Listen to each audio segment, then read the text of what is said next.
Witnessing Simi murder again completely shattered Akash's composure. No matter how strong his nerves were, they couldn't withstand this relentless ordeal. His fake blindness had finally slipped and he knew he was in mortal danger. Rushing home, he called his girlfriend Sophie, desperate to meet and confess the truth, hoping they could figure out a way out together. Meanwhile, the neighbor's young boy was secretly filming him outside, exposing Akash's fake blindness for good.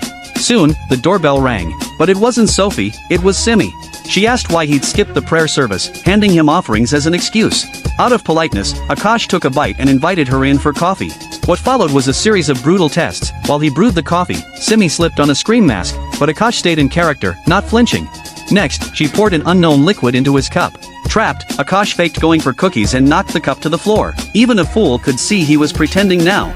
Akash begged for mercy, swearing he'd keep quiet and flee the city. Under Simi's interrogation, he insisted no one else knew his secret. But it was too late, he'd already eaten the tampered offerings. Soon, he collapsed to the ground, unconscious. When Sophie finally arrived, the neighbor boy stopped her, demanding money for a video exposing Akash. Shocked by what she saw, Sophie stormed upstairs. She rang the doorbell, only to find Simi answering, disheveled. Rushing in, she saw Akash asleep and flew into a rage.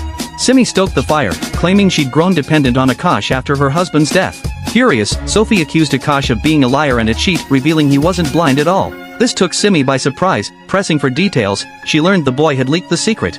Sophie snapped, "Tell Akash the restaurant sold the piano, we don't need a pianist anymore," and stormed out, slapping the greedy boy on her way down. When Akash woke, he realized he was truly blind. He confronted Simi, threatening to report her, but she laughed it off. No one would believe a liar. Before leaving, she sneered, "Stick to your art." Downstairs, she bribed the boy for his phone, deleted the video, and stole back the money, leaving him stunned. Akash called Sophie for help, but she screamed at him to never contact her again. Simi's plan had worked. Akash was utterly helpless, sobbing on the floor. The boy peeked in, saw Akash was truly blind, and scurried away.